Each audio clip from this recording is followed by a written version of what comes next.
Okay, folks, time for another project.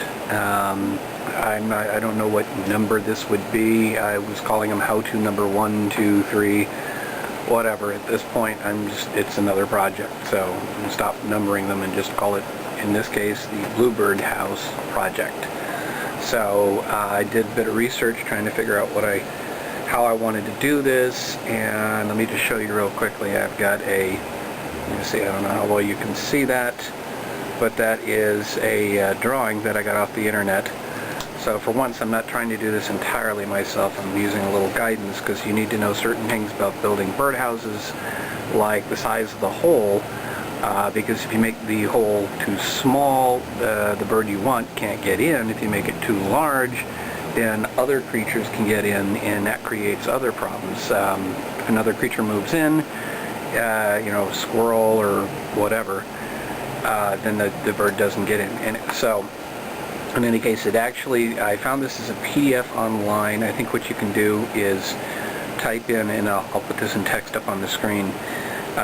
This is the first page. It's Bluebird Nest Box Information by John E. Wiley. I don't know how well you can see that.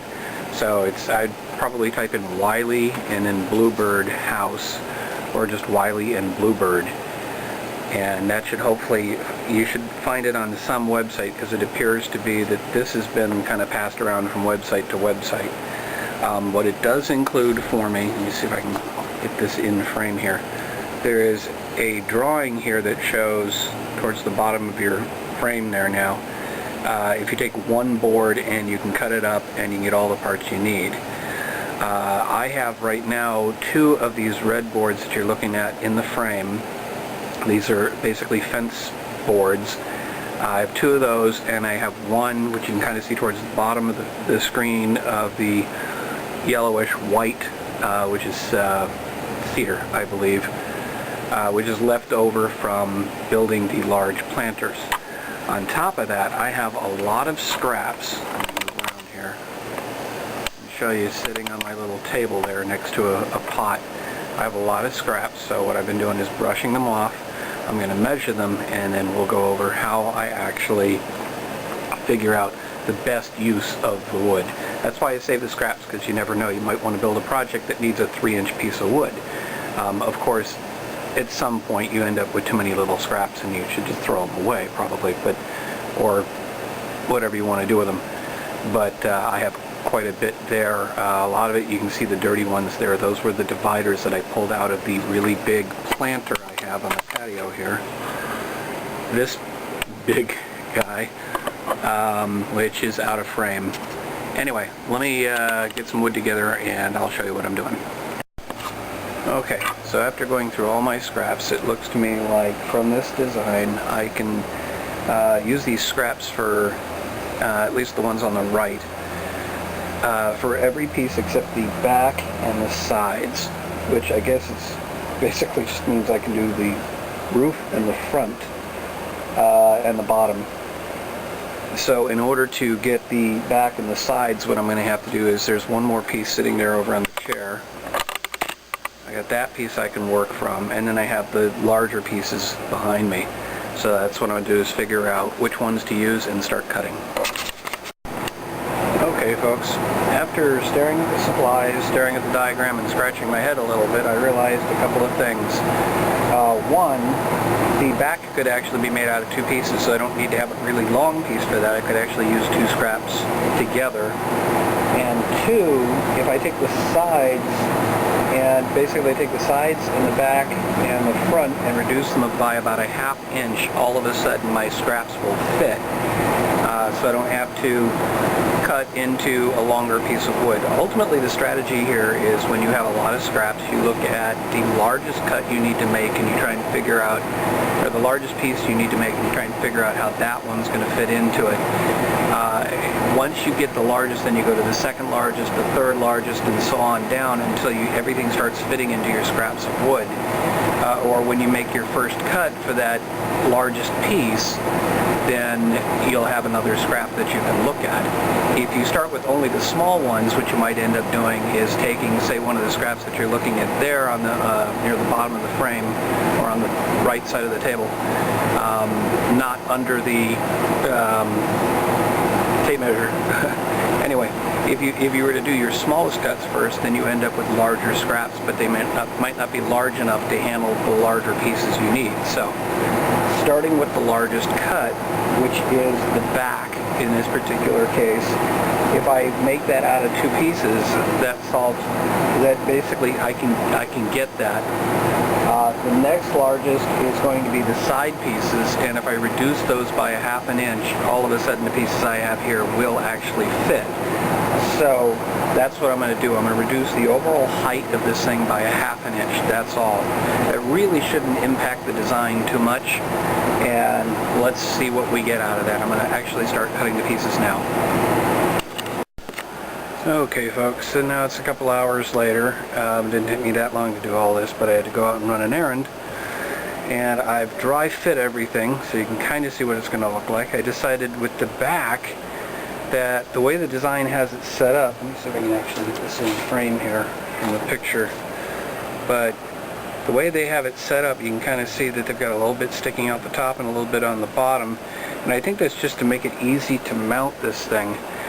I haven't quite figured out the mounting, but I did figure out that since most of my scraps were roughly the height of this entire thing, I didn't need to do a 2-piece back like I said before.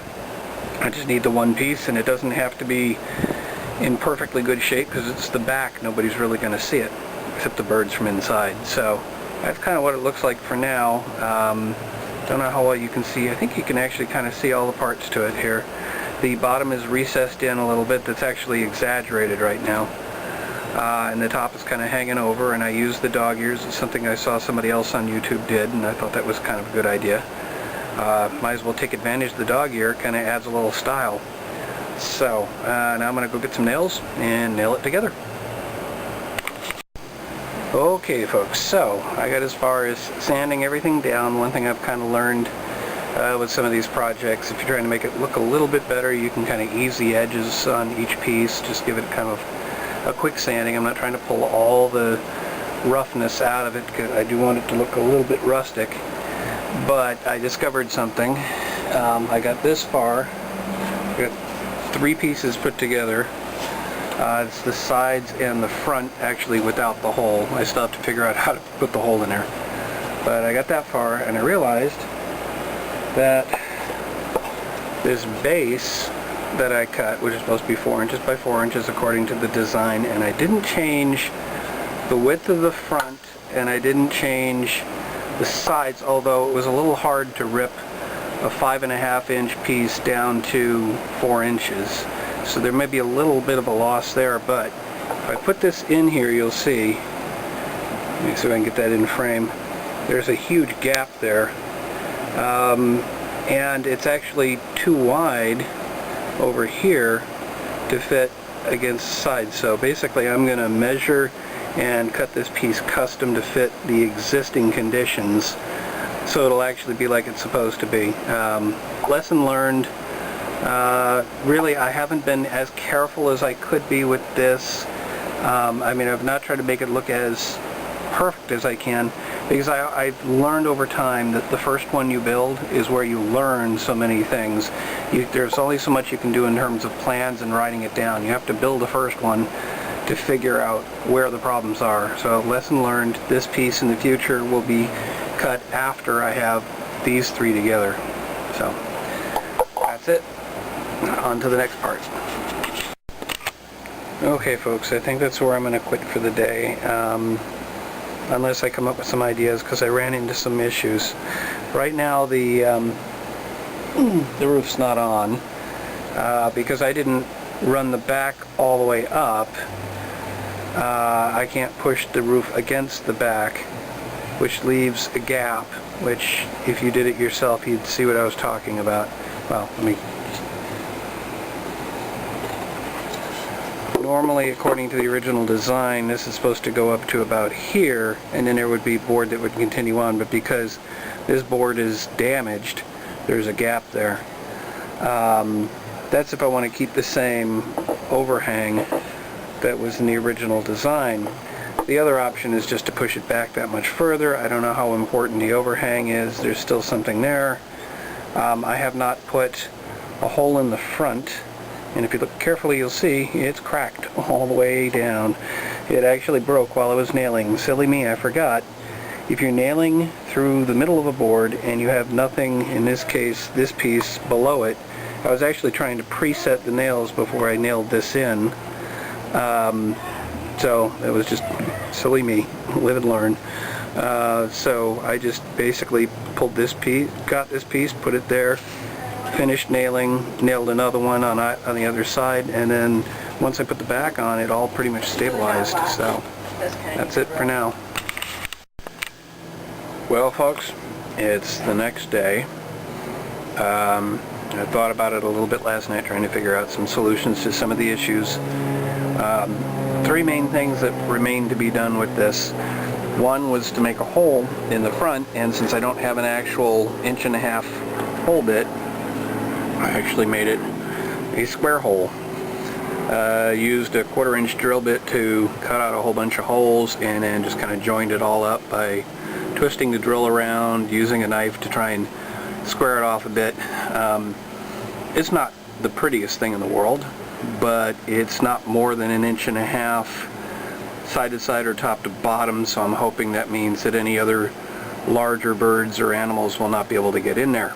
So that allows my bluebirds, which I'm hoping I'll attract, to get in there. On the top, I decided to just put 3 nails to hold it in. I didn't hammer them all the way in because I want to be able to pull them off so I can clean it later. I don't know, I may build another one and I may abandon this one at some point. And I put a hook in the top, but I made sure not to screw it in any further than just through the wood. That way birds won't get hurt inside by the point. So I'm good there. Now I just got to figure out where to put it. Well, there we go folks, I finally decided where to put it. It's in between a couple of lilies there. This is in the courtyard. I've had a feeder up there before.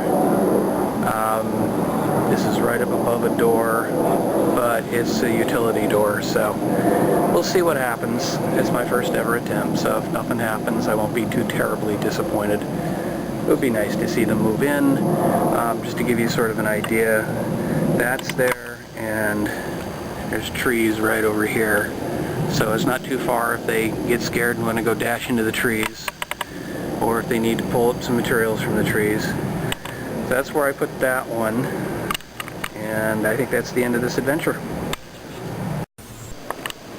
And here's a bonus. My family knew that I was kind of playing around with a little bit of birding. My parents are birders themselves. When they go traveling, they enjoy finding all the exotic birds, and even if they don't know what they are, they shoot pictures, go home, look it up, figure out what they are, and make these nice photo books. There you go. So I've got an extra one sitting up there on top of my patio. That one's a 1 1/4-inch hole. We'll see what that attracts. I'll list what I find.